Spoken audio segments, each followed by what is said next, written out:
మీకు అంత ధైర్యం ఏంటి? మీరు ఎందుకు దీంట్లోకి రావాల్సి వచ్చింది? అయితే బేసికల్గా అమ్మాయిలైనా సరే అబ్బాయిలైనా సరే వాళ్ళ వ్యక్తిత్వ నిర్మాణం జరగాలంటే మొదట తల్లిదండ్రులు, తర్వాత సమాజంలోకి అడుగుపెట్టిన తర్వాత గురువులు, ఆ తర్వాత సమాజంలో మనం నడుస్తున్న క్రమంలో మన చుట్టూ ఉండే వ్యవస్థ, ఇవన్నీ కూడా ప్రభావితం చేస్తాయి మనల్ని. ఇందులో భాగంగా మేము 5గురం ఆడపిల్లలం, నేను ఇంటికి పెద్దదాన్ని, అందరం ఆడపిల్లలమే. మేము ముందుగా మా అమ్మ మా నాన్న ఎక్కడ కూడా మమ్మల్ని రిస్ట్రిక్ట్ చేయలే. మీరు ఆడపిల్లలు కదా ఇలాగే ఉండాలని మమ్మల్ని రిస్ట్రిక్షన్ పెట్టలే, ఇట్లాగే ఉండాలని మాకు పరిమితులు విధించలే. అది ప్రధానం.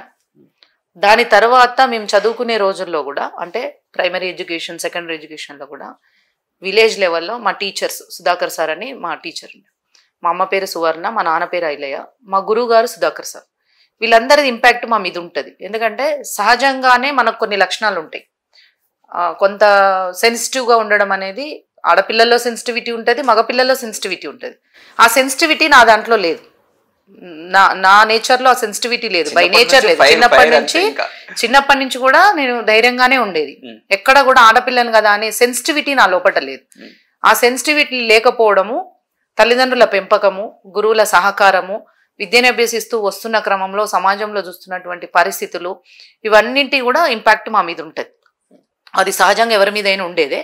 బై నేచర్ ఏంటంటే నాకు కూడా కొంత ఆడపిల్లని కదా అని సెన్సిటివ్ ఉండకుండా ధైర్యంగా ఉండడం అనేది సహజంగా కూడా ఉంది నాకు. దానికి ఇవన్నీ తోడ్పాటైనాయి. సో ఆ క్రమంలో నేను చదువుకుంటున్న రోజుల్లో కూడా ఈ బాల్య వివాహాలు కావచ్చు, వరకట్న చావులు కావచ్చు, ఈ భ్రూణ హత్యలు కావచ్చు, అత్యాచారాలు కావచ్చు, ఆడపిల్లల మీద జరిగినాయి చాలా వరకు చూశాను.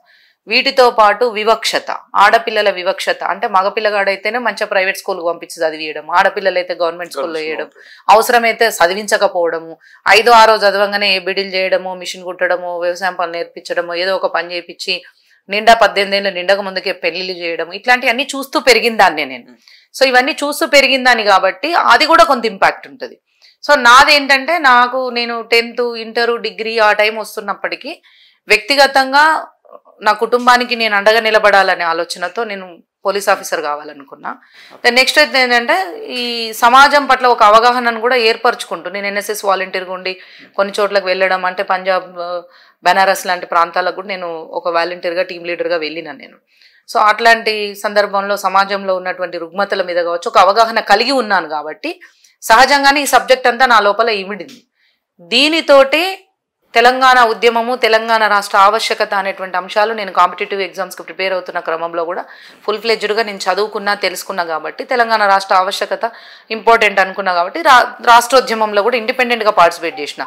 బిఫోర్ దట్ నాకు ఎటువంటి పార్టీలల్లో కానీ సంఘాలల్లో కానీ ఏ సభ్యత్వం నాకు లేదు. ఎందుకంటే నేను చదువుకునేది, ఒక అవగాహన ఉండేది, ఏదైనా ఇష్యూ వస్తే మాట్లాడేది, ఎక్కడైనా ఏదైనా మాట్లాడాల్సిన సందర్భం వచ్చినప్పుడు మాట్లాడేది. ఈ నేచర్ నాకు ఆల్రెడీ ఉంది కాబట్టి తెలంగాణ ఉద్యమంలో చాలా టెరిఫిక్గా, అంటే బయటికి చాలా అగ్రెసివ్గా వచ్చిన నేను. చాలా మంది నక్సలైట్ అని కూడా అనుకున్నారు, ట్రైన్ అయిన నక్సలైట్ అనుకొని కూడా అనుకున్నారు నన్ను చాలా మంది.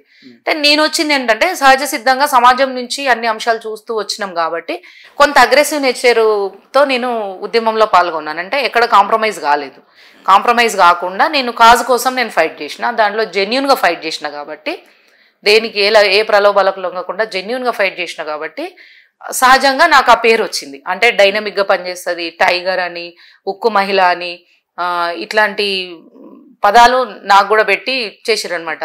ఒసే రామ్లమ్మ అని పిలిచేది. అంటే విజయశాంతి గారు సినిమాలో ధైర్యంగా ఉండేది కదా, ఇవ కూడా ఇలాగంటే ఒక సందర్భంలో అక్క కూడా అన్నది, ఇది రియల్ లైఫ్ లా ఒక హీరోయిన్ లాగా పనిచేసింది అని చెప్పేసి ఒక సందర్భం వచ్చినప్పుడు కూడా అన్నది తను.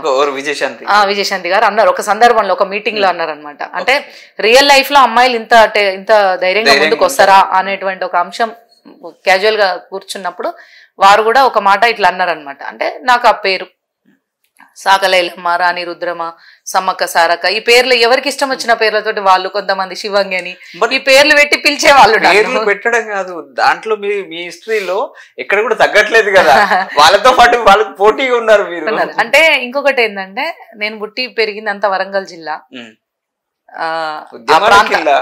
ఆ ప్రాంత బిడ్డని కాబట్టి నిజంగా ఆ మట్టి, ఆ శక్తి అది నా లోపల ఉందేమో.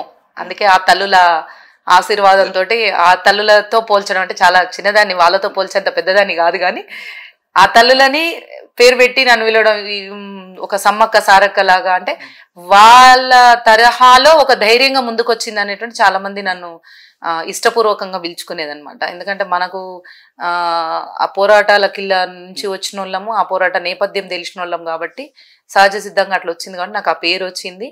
అది నా అదృష్టంగా భావిస్తున్నాను. ఎందుకంటే ఒక మహిళ అంత సామాన్యంగా గ్రామీణ ప్రాంతంలో పుట్టి, మధ్యతరగతి కుటుంబంలో పుట్టి, ముఖ్యంగా అందరు ఆడపిల్లలు ఉన్న కుటుంబంలో పుట్టి ఒక స్థాయికి రావడం అనేది, మాట్లాడడం అనేది నిజంగానే సమాజం అబ్బురపడుతుంది.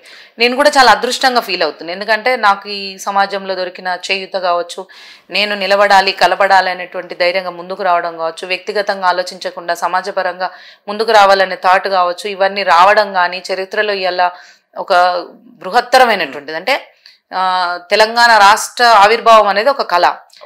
దాన్ని సాధన కోసం జరిగిన ఉద్యమాలు మాకు ముందు, అంటే మేము పుట్టక ముందు నుంచి కూడా జరుగుతున్న ఉద్యమాలు ఉన్నాయి. తొలి దశ, మలి దశ ఉద్యమాలు అన్నీ ఉన్నాయి. అందుట్లో కూడా మేము పార్టిసిపేట్ చేసినప్పుడు తెలంగాణ రాష్ట్రం ఆవిర్భవించింది కదా, అదొక హిస్టరీ. దానికి చాలా హ్యాపీగా నేను ఫీల్ అవుతూ ఉంటాను.